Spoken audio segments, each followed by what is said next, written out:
Dividends are a way that companies can return profits back to shareholders. Just like any investment that you make, regardless of whether it's a stock or just an investment outside of the stock market into a regular business.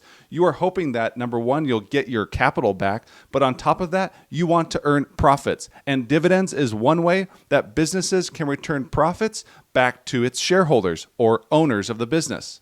And if you own shares of a public company, you are an owner of that company. There are a lot of misconceptions out there when it comes to dividends. One of the main ones that I hear a lot is the fact that dividend-paying companies are unable to reinvest back into their business to further their growth. And that's just simply not the case. What you want to look at when you're investing in dividend stocks is look at their free cash flow. This is really like the operating income. After you pay everything out, all the operating expenses, the revenue that you got, the income that you got, what is left over? Some of that can go to dividends, and the portion of that goes to dividends is going to be your free cash flow payout. But what's left over can go to things like reinvesting back into the business.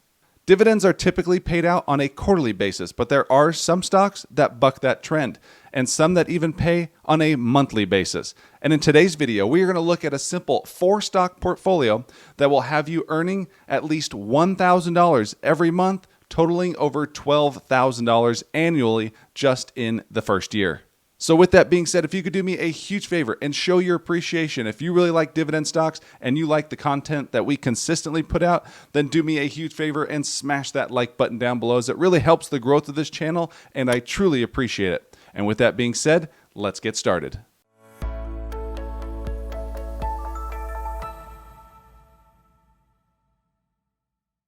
Hey everyone, Mark Rusin here, back for another video. As always, I'm a CPA and not a financial advisor, so please do not take this as financial advice.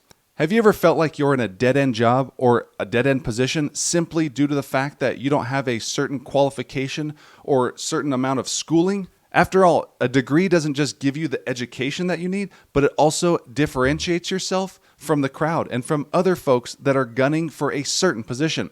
And with that being said, let me tell you about today's sponsor, which is Southern New Hampshire University, or SNHU. Southern New Hampshire University has one of the largest accredited nonprofit online degree offerings in the country. And the best part is that you can gain an education and a degree without having to break the bank, as their programs are radically affordable, with tuition rates being some of the lowest in the nation.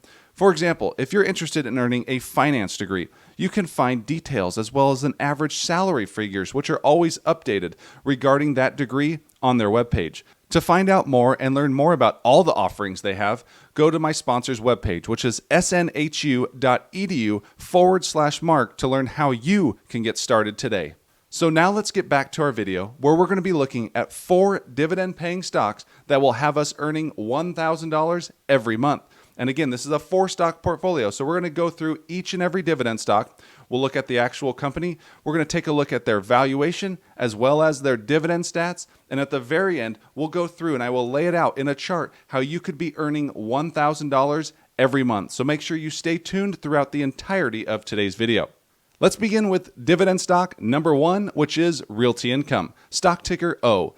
For those of you unaware, Realty Income is a REIT, or a real estate investment trust, which means they're a landlord. They own underlying real estate properties, which they lease out to certain tenants, many of them being investment-grade tenants, such as Walgreens, CVS, Dollar General, Home Depot, Lowe's, Kroger, and the list goes on.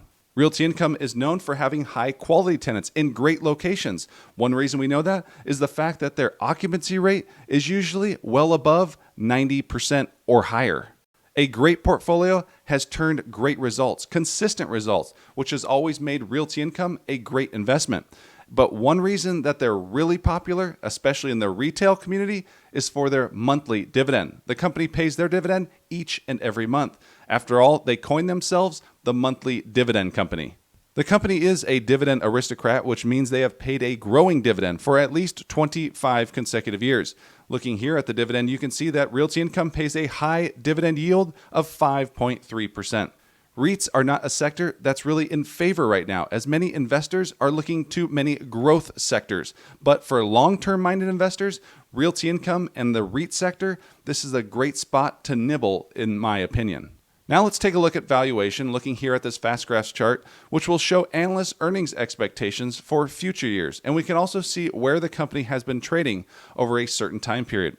Realty Income has traded at an AFFO multiple of 19 times over the past decade.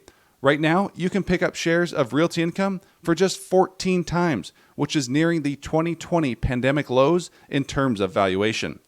Again, as a reminder, with Realty Income, you get paid every month. Now let's move on to the second dividend stock in this portfolio, which is Abbvie, stock ticker ABBV. Abbvie is actually one of the positions that I've held in my portfolio the longest. They are a pharmaceutical giant that was originally spun out from the likes of Abbott Laboratories.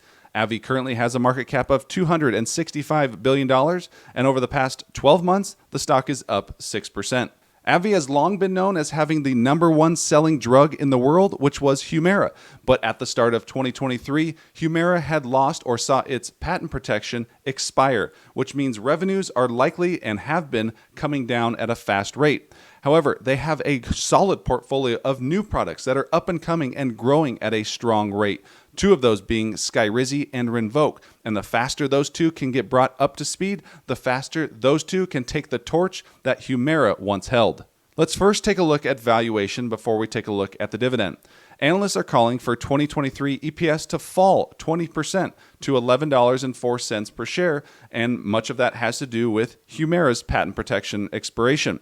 Again, the company for years was dependent on Humira, accounting for 60 to 70% of companies' revenues.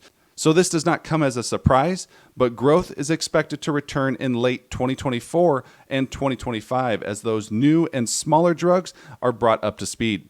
Looking here at the current valuation, shares of Abbvie are trading at 13.6 times, which is right in line with their 10-year average. So not a huge deal you're getting right here with shares of Abbvie right now. And you really are going to have to be patient to allow things to play out with the likes of Rinvoq and Skyrizi. Now let's turn our attention to the dividend, where Abbvie pays an annual dividend of $5.92 per share, which equates to a dividend yield of nearly 4%. Over 4% is that sweet spot where I like to start, again, adding to my position of Abbvie. The company has increased their dividend every year since becoming their own public company, which is now coming up on 10 years. Abbvie has a 5-year dividend growth rate of 12%. They pay out a quarterly dividend during the months of February, May, August, and November. Dividend stock number 3 in our portfolio is Exxon Mobil, stock ticker XOM. Exxon Mobil is one of the largest energy players in the U.S. today. The company has a market cap of $440 billion, making it the largest on our list of 4 stocks today. And over the past 12 months, shares are up 15%. One of the most popular energy ETFs that's out there is XLE, which is the Energy Select Sector Spider ETF, to which you will find Exxon as the top position, accounting for 21% of the fund. With Exxon, you not only get big oil, but you also get exposure to natural gas, among other things as well. Exxon Mobil for years has been very shareholder friendly, due to the fact that they have paid growing dividend for decades, but they're also a major player when it comes to returning money to shareholders via buybacks. At the end of 2022, the company increased their authorized share buyback plan to $50 billion after the company reported record profits in 2022. Buybacks and dividends are 2 of the most common ways that companies return value back to shareholders. Now let's take a look at valuation. Analysts are looking for EPS to drop each of the next 2 years following those record profits. Looking at 2023, analysts are calling for EPS of $9.08 per share, which equates to a price to earnings multiple of 12 times. For comparable purposes, over the past decade, shares have traded closer to 18 times. The company also has a AA- credit rating, which is quite strong.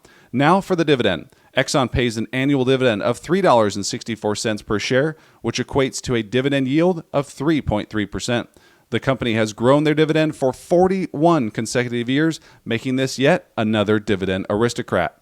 In terms of dividend payments, Exxon pays out their dividends on a quarterly basis as well during the months of March, June, September, and December. Before we move on to the fourth stock in our portfolio, let me tell you about a special promotion over at Webull. Right now, if you go to Webull and open a new account, fund just $100, they will give you up to 12 free stocks that could be valued up to over $30,000 just for opening an account and investing $100. Check out the link down in the description below. The fourth stock in our portfolio is JPMorgan, stock ticker JPM. As some of you are probably already aware, JPMorgan is the largest U.S. bank in terms of total assets. The company has a total market cap of $433 billion, and over the past 12 months, shares of JPM have shot higher by 25%, which is far outpacing the S&P 500 over that time period. JP Morgan, being in the banking sector, has gone through a bit of a whirlwind here in 2023 as the banking sector went through a bit of a mini banking crisis in Q1 of 2023. However, it turned out to be a positive for big banks, especially the likes of JP Morgan and Bank of America, another banking sector stock that I like a lot. JP Morgan has seen their profits increase over the past year due in large part to rising interest rates. Rising interest rates have allowed the company to increase the rates in which they charge for loan products that they give out. But savings rates have not grown at the same pace, and the difference between what they earn on interest and the interest they pay for things like savings, it is net interest income, or NII. And with that, analysts are calling for JPM to earn $16.10 of EPS in 2023, which equates to an earnings multiple of 9.3 times. For comparable purposes, over the past decade, JPM shares have traded at a multiple of just 12.4 times. JPM is also another company with a high credit rating of A-. Now for the dividend, in which JPM pays an annual dividend of $4 flat, which equates to a dividend yield of 2.6%. So you're getting a lower yield with JPM, but higher growth as they have a 5-year dividend growth rate of 12.3%, and they have increased their dividend for 12 consecutive years and counting. JPM pays a quarterly dividend, which is paid out during the months of January, April, July, and October. Now we have looked at the 4 stocks that we're going to put in this portfolio that's going to help us earn $1,000 every month in terms of dividend income. Now know this going in, this isn't something where you're just going to have a huge sum of money ready to go. That's likely not the case. But if it is, awesome. But if it's not, know that dividend investing is a process. And this is something that you can build up to and make a short-term goal over X number of years. So let's begin with Realty Income. If you invested $90,000 into Realty Income, you would earn year 1 dividend income of $4,900 roughly. That is paid out over every single month. So $4,900 is the annual amount. They're going to pay that out in monthly installments. Next, if we invest another $90K into JPM, that will earn us dividends of $2,460 on an annual basis, and that is paid out quarterly in the months of January, April, June, and September. Now we're going to move over and invest $60,000 into shares of Abbvie. This will earn us nearly $2,400 in dividend income, and those are paid out on a quarterly basis during the months of February, May, August, and November. And lastly, our fourth stock, we're going to invest $75,000 into shares of Exxon Mobil, which will earn us roughly $2,500 in dividend income. And that income is paid out during the months of March, June, September, and December. So now let me map it out for you here. As you can see, in January, we receive roughly $408 from Realty Income. And we also receive $615 from JPM, which totals $1,023 in our first month. The next month, which is February, we receive again $408 from Realty Income because, again, they pay a monthly dividend. And then in addition, we also get nearly $600 from Abbvie, totaling $1,006 for the month of February. So we received $1,023 in January, $1,006 in February.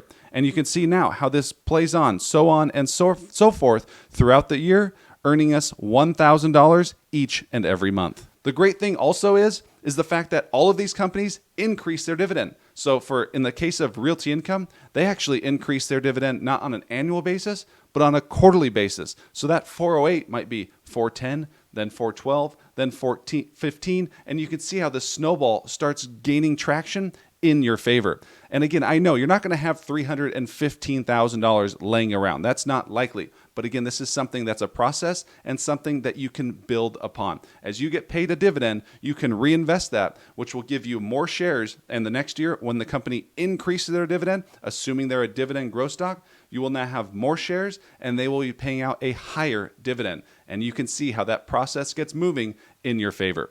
Thanks again for watching today's video. Make sure you hit that like button down below as I truly appreciate it. And with that being said, we'll see you in the next video. Take care.